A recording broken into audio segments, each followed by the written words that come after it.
The fire was everywhere. Jack couldn't see through the smoke, only the orange glare twisting along the hallway walls like liquid.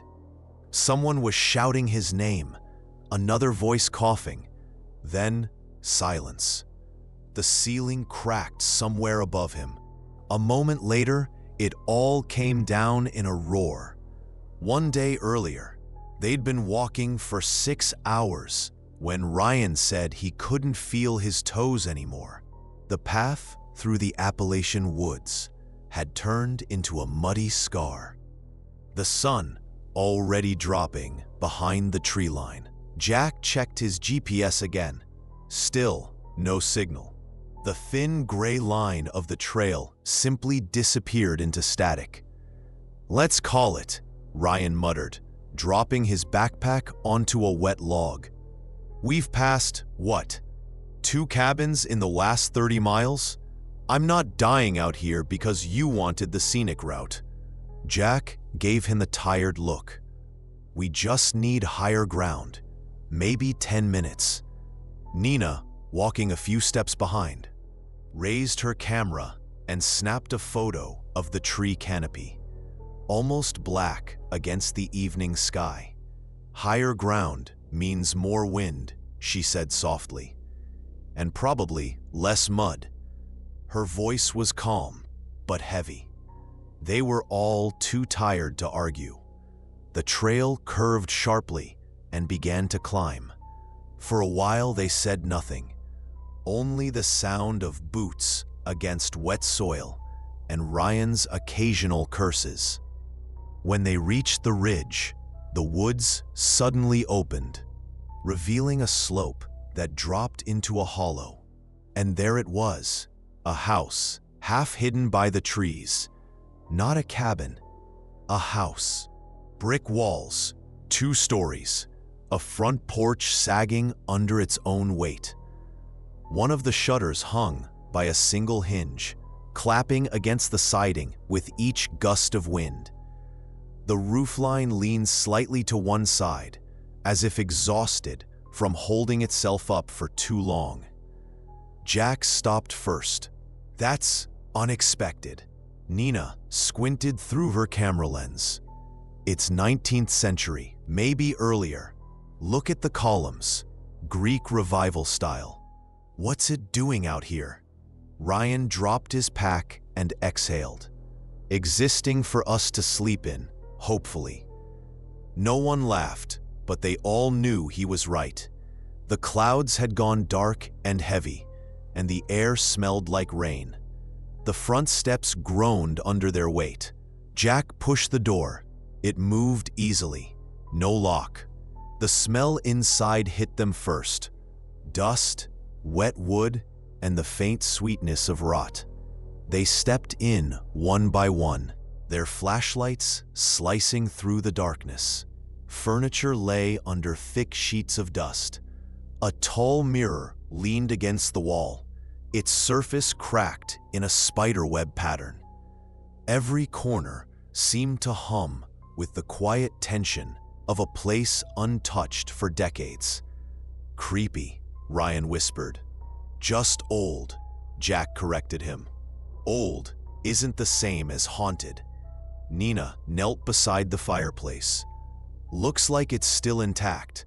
We could start a fire if we find something dry." They gathered scraps of old newspapers and splinters from a broken chair.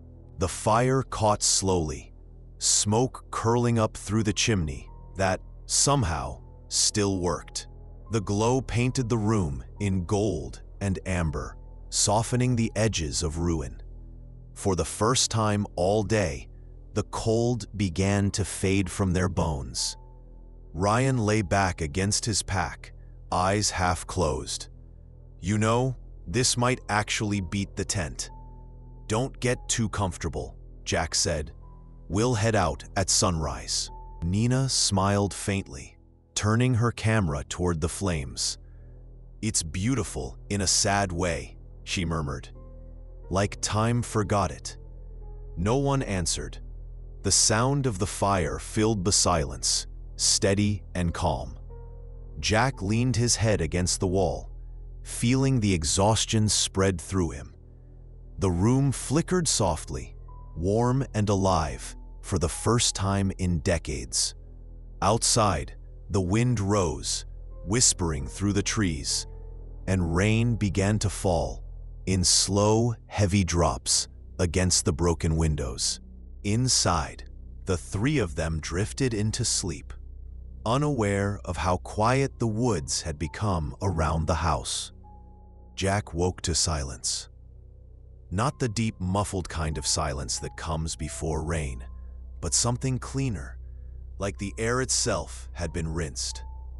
For a long moment, he didn't move. The light coming through the windows was soft, pale gold, the kind of light you only see in early morning. Then he realized what was wrong. The windows. They were clean. He sat up slowly. The thick film of dust that had covered everything the night before was gone. The furniture, the walls, even the floorboards looked different. Not new, not shining, just used, as if someone had been living here all along.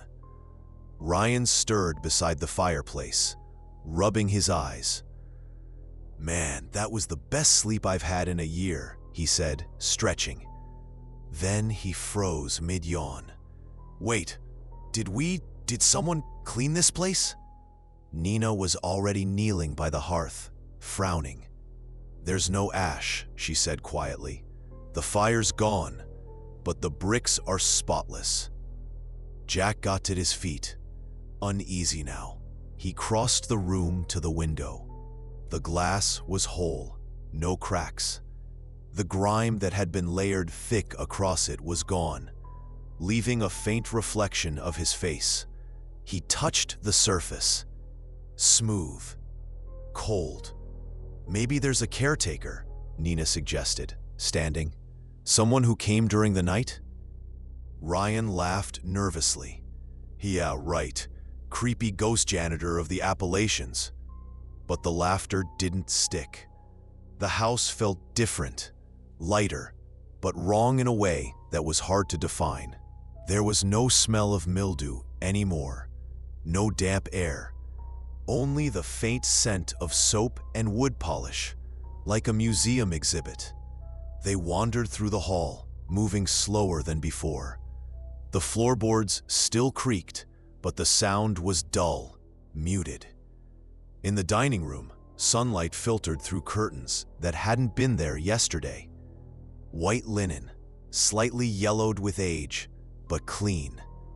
On the long table lay a single glass, clear, empty, unbroken. Jack ran a finger along the surface. No dust.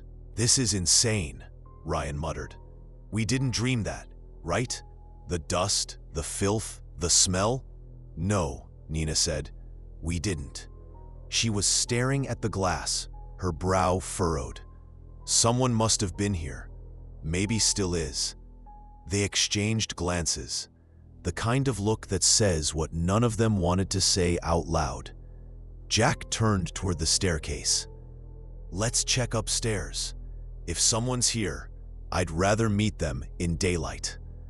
The second floor was brighter. The windows open, just enough for a breeze to move the thin curtains. The walls were lined with framed photographs, all in black and white. They looked older than the house itself. Families in stiff poses, men in suits with solemn eyes. None of them smiled. Nina paused at one of the pictures. "These are original," she whispered.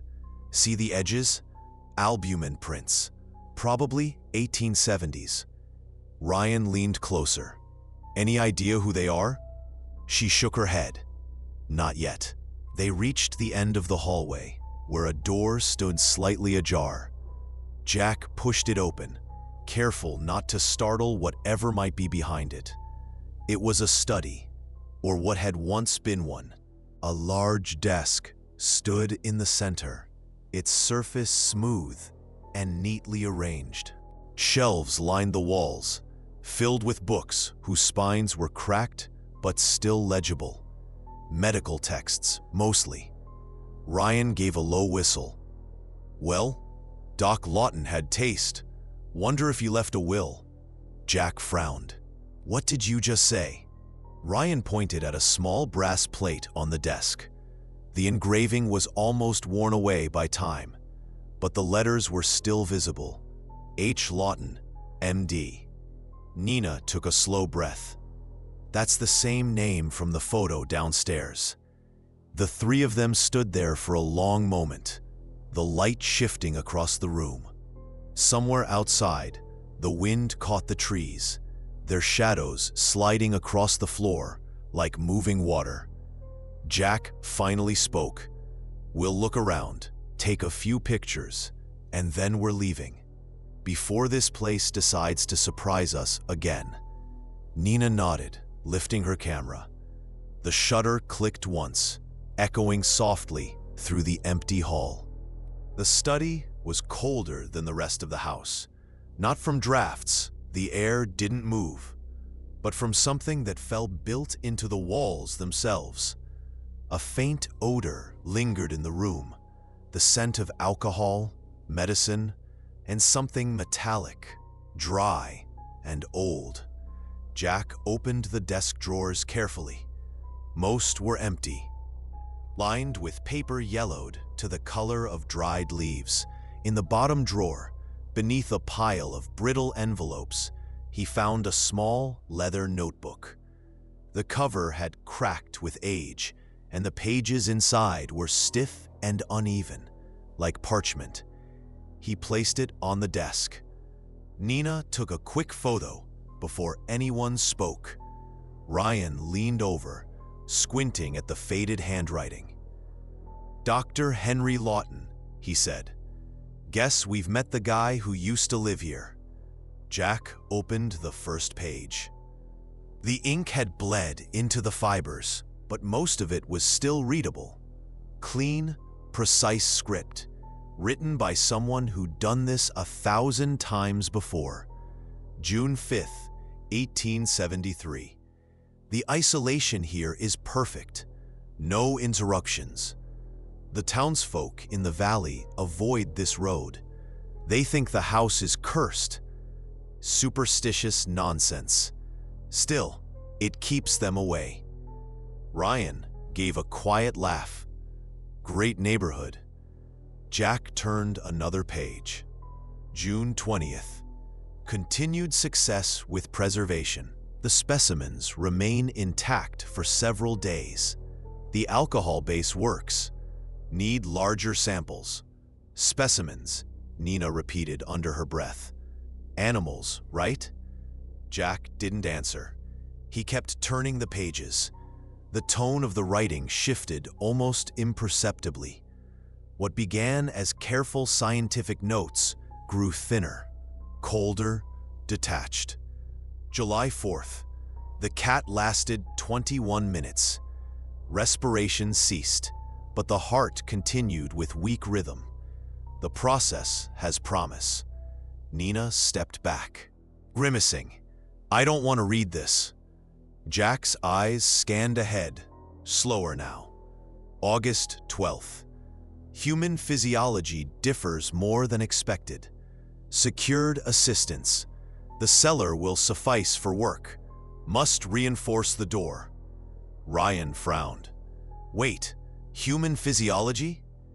Jack didn't reply. He read one more page in silence, his jaw tightening. The ink there was darker, pressed hard into the paper. A few sentences crossed out violently. August 14th. The first attempt, unsuccessful. Tissue failure, before completion. Will adjust current and dosage. Jesus, Ryan muttered. This guy was actually doing it. Nina turned away. We've read enough. Jack hesitated, his thumb still resting between the pages. Yeah, he said quietly. We have. He closed the book, and for a moment, none of them spoke. The only sound was the faint ticking of Ryan's wristwatch. Nina crossed to the shelves. "There's more here," she said. "Medical books, all in Latin." Jack joined her. The titles were faded. Anatomia Humana, Experiments in Vital Continuity. One book without a title lay open on the shelf. Inside were sketches, crude diagrams of organs, labeled in shaky handwriting. "These aren't sketches," Nina whispered. "They're tracings. You can see fingerprints." Jack leaned closer. The smudges weren't ink. They were brown and uneven, absorbed into the paper long ago. He shut the book carefully, his voice low. "We're done here." Ryan exhaled in relief. Finally. Jack placed the doctor's journal in his backpack, more out of instinct than curiosity. "We'll take it with us. Maybe someone in town knows the story." They left the study together. The air in the hallway felt heavier, the light flatter. Outside, the sky had turned a heavy gray, and the first low rumble of thunder rolled through the hills. It was Ryan who said it first. They'd been trying to rest after lunch, but the silence of the house had grown too heavy. The fire had long gone cold, and every small sound, the groan of the floorboards, the faint creak of the old walls, felt sharper than it should. "We should see what's behind that door," Ryan said finally, his voice low but firm. "You both saw it, the one in the hallway. It has 3 locks." Jack looked up from where he sat by the window. He didn't answer right away. Nina was sitting cross-legged near the hearth, holding the camera in her hands, but not using it anymore. "It's a bad idea," Jack said at last. Ryan gave a dry laugh. "So was staying here, but we did." Nina stood, brushing the dust from her jeans. "Let's just look," she said. "We don't have to go down." The door stood at the end of the narrow corridor, half hidden behind a broken cabinet. Heavy oak, reinforced with iron bands. 3 sliding bolts ran across it, thick, corroded, but still locked from their side. Whoever had used this door had wanted to keep something in, not out. Jack hesitated before touching the first bolt. The metal groaned as he forced it open. The second came loose with a crack. The third resisted, then gave way suddenly, and the smell that spilled from the gap made all 3 of them flinch. Formalin, damp stone, old iron. Ryan's voice was barely a whisper. "Guess that answers what he used the cellar for." Jack turned on his flashlight. The beam hit stone steps leading down into darkness.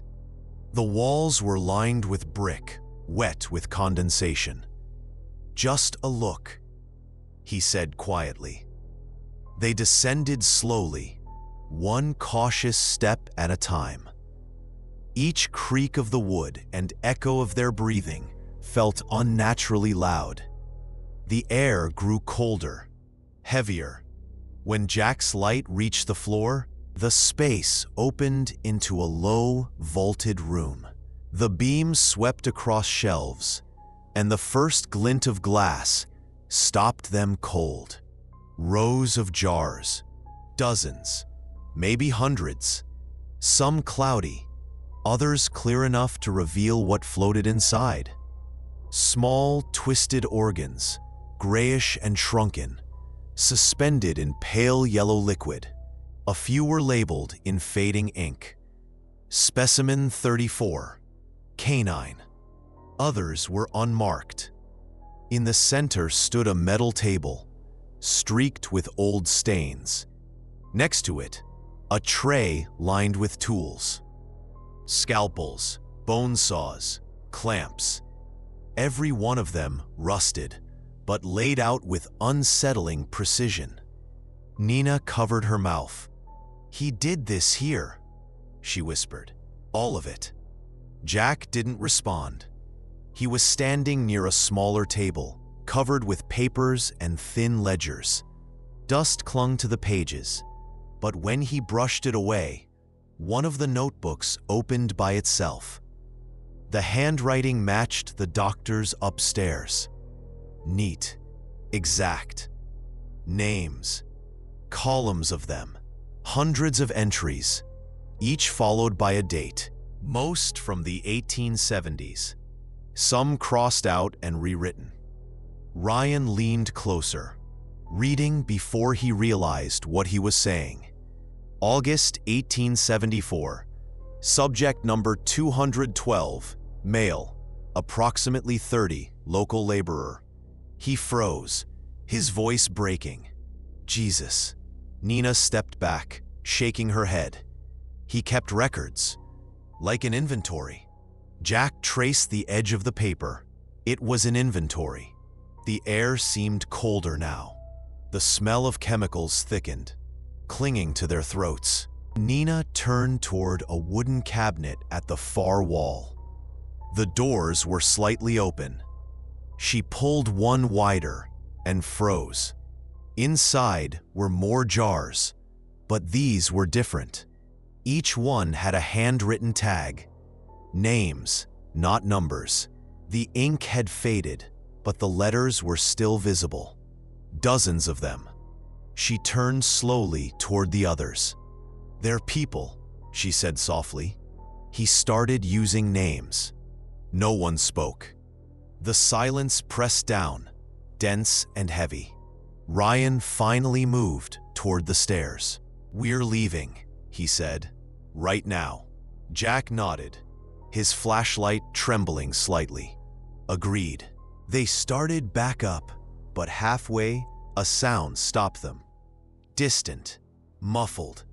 Not from the house, from outside. A deep, low rumble that rolled through the ground. Maybe thunder? Maybe not. They stood frozen, listening. The sound faded, then returned, deeper, closer, like something vast moving across the hills. Ryan tried to laugh, but it came out thin. Probably the storm. Nina glanced toward the small window near the ceiling. "Then why does it sound like it's getting closer?" Jack didn't answer.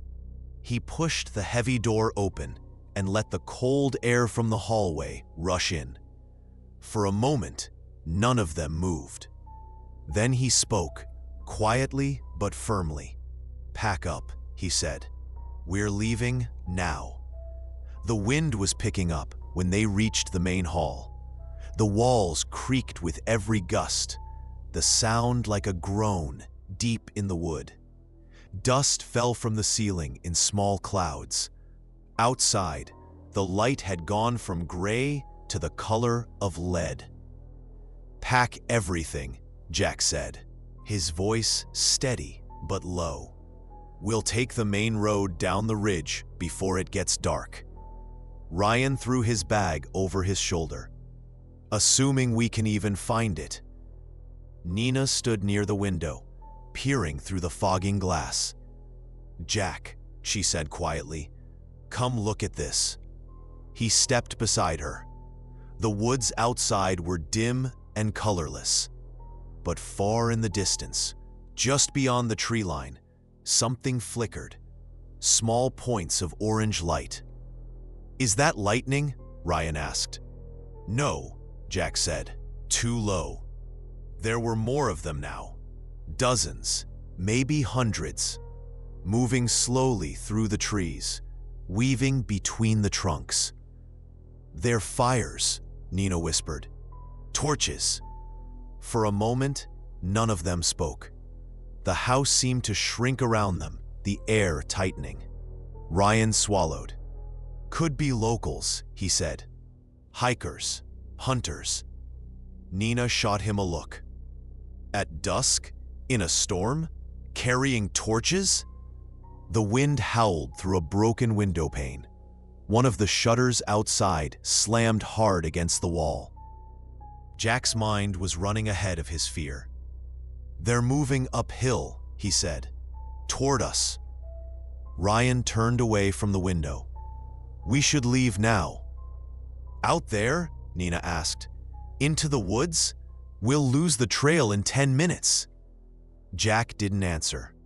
His eyes had drifted toward his backpack, lying on the floor near the hearth. The doctor's journal was inside. He bent down, opened the bag, and pulled it out. His hands were shaking slightly, though he didn't realize it. "What are you doing?" Ryan asked. "Looking for answers," Jack said. He flipped through the pages quickly, scanning the cramped handwriting. There was one entry left, the last, pressed near the back cover. September 3rd, 1874. "They are coming up the hill. I see their lights through the glass. They believe this house will burn me with my sins. Perhaps they are right. The fire waits outside. I hear them chanting. If I am to die, let it be among the things I've made." Jack stopped reading. The ink on the last line was smeared, as if the pen had been dragged through it mid-stroke. The edge of the page was burned, a thin, brittle rim of black. Ryan stared at him. "That's it?" Jack nodded slowly. "That's it." The room was silent again, except for the wind. Then, a sound from outside. Not thunder, a murmur. Voices, distant but rising, like a wave. Nina stepped back from the window. "They're closer." Jack turned to her. "How many?" She shook her head. "I can't count anymore. Dozens at least. Maybe more." The first crack of something heavy echoed from outside. A branch snapping, or a door slamming against the house. Then another. Ryan grabbed his pack. "We're not staying to find out." They moved toward the front door, but when Jack pulled the handle, it barely budged. The wood had swollen from the damp. The frame twisted. "Back door," he said. They ran through the kitchen, the floorboards groaning under their steps. The back door opened easier. But as Jack threw it wide, cold air swept in, and with it, a faint orange glow. The hill beyond the clearing was alive with light. Torches, moving, steady, and beneath the wind, a deep, rhythmic hum. Hundreds of voices, chanting in a language none of them could make out. Ryan stumbled backward. "What the hell is this?" Nina's voice was almost a whisper. "It's the same night, the one he wrote about." Jack looked from the journal to the ridge, to the lines of fire descending through the trees. The realization came too late, not as fear, but as certainty. "They're not coming for us," he said quietly. "They're finishing what they started." A bright flash lit the window. Not lightning, but flame. One of the torches had struck the outer wall. Dry wood caught instantly. Within seconds, the sound changed. The hollow roar of fire racing through the old beams. Smoke filled the hall. "Upstairs," Ryan shouted, but the staircase was already half hidden in smoke. Jack dropped the journal.